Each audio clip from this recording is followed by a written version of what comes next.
بلال محبوب صاحب، قومی اسمبلی نے الیکشن ایکٹ 2025 کا سیکشن 138 میں بھی اہم ترمیم منظور کی ہے، جس کے تحت اسپیکر قومی اسمبلی یا چیئرمین سینٹ کو اثاثوں کی تفصیلات شائع نہ کرنے کا اختیار دیا گیا ہے، یعنی کسی بھی رکن کے اثاثے عوامی سطح پر شائع نہیں کیے جائیں گے۔ آپ اس قانون سازی کو کیسے دیکھ رہے ہیں؟ بہت شکریہ۔ یہ بہت تشویش کی بات ہے میرے خیال میں۔ اگرچہ اس بارے میں کوششیں تو اس وقت سے شروع ہو گئی تھی جب یہ قانون بنا تھا جنرل مشرف کے زمانے میں کہ اثاثوں کو ڈکلیئر کیا جائے گا، پبلک کیا جائے گا۔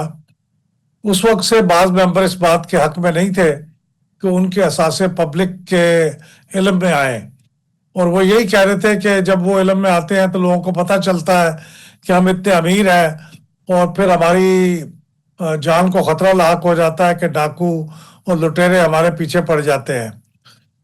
ہو سکتا ہے یہ بات کسی حد تک درست ہو، لیکن اس سے جو بڑا نقصان ہوگا وہ یہ کہ عوام یہ جاننا چاہتے ہیں، اور الیکشن کمیشن بھی یہ جاننا چاہتا ہے کہ کسی رکن اسمبلی یا سینٹ کے رکن کے اثاثوں میں کتنا اضافہ ہوا ہے، تاکہ اس کے بارے میں اگر کوئی بدعنوانی کا عنصر ہے تو وہ پتہ چل جائے۔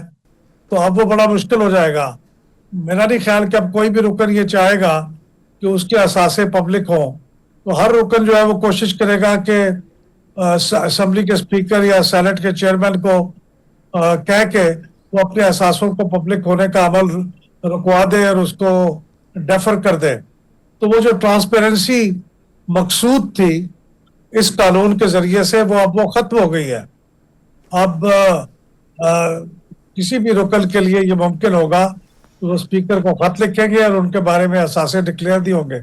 ہم تو اس کوشش میں تھے کہ اثاثے پبلک ہوتے ہیں، یہ نوٹیفیکیشن میں ہوتے ہیں، ان کو ویب سائٹ کے اوپر لگا دینا چاہیے تاکہ ان تک عام آدمی کی رسائی ہو سکے، لیکن اس کی بجائے اب یہ سلسلہ ختم ہی کر دیا گیا ہے۔ تو یہ بہت اہم تبدیلی ہے، اور یہ تبدیلی نیگیٹو ہے۔ یعنی اس کے ذریعے سے ٹرانسپیرنسی کا عمل رک جائے گا، یہ کم از کم بہت ہی محدود ہو جائے گا۔ اچھا سر، اس پہ بھی ذرا روشنی ڈال دیں۔ 5 ماہ بعد بالآخر ایمان بالا ہو، ایوان زہری ہو، اپوزیشن لیڈرز کی تقرری ہو گئی، اچکزئی صاحب، علامہ راجہ ناصر عباس صاحب، یہ لوگ آ گئے۔ آپ کو لگتا ہے کہ اب اپوزیشن سڑکوں کی بجائے پارلیمنٹ میں حکومت کو ٹف ٹائم دے گی؟ اور کیا آپ اس طرح اتفاق بھی کرتے ہیں جس طرح اپوزیشن کو پارلیمنٹ میں کردار ادا کرنا چاہیے تھا، اس طرح انہوں نے نہیں کیا؟ یہ تو بالکل صحیح بات ہے کہ اپوزیشن کو پارلیمنٹ کے اندر اپنا جو کردار ادا کرنا چاہیے تھا وہ انہوں نے نہیں کیا۔ وہ زیادہ تر احتجاج کرتے رہے، غل غپاڑہ کرتے رہے، ایوان کے اندر پیپر کو پھاڑ کے اسپیکر کے ڈائس کے سامنے اچھالتے رہے، لیکن جو تیاری کر کے آتے اور ہر قانون کے بارے میں اپنے دلائل دیتے، اور وہ دلائل پھر اتنے مضبوط ہوتے کہ گورنمنٹ کو اگر ہر چیز نہیں تو کم از کم بہت سی چیزوں کے اوپر ان کی بات ماننا پڑتی، وہ انہوں نے نہیں کیا۔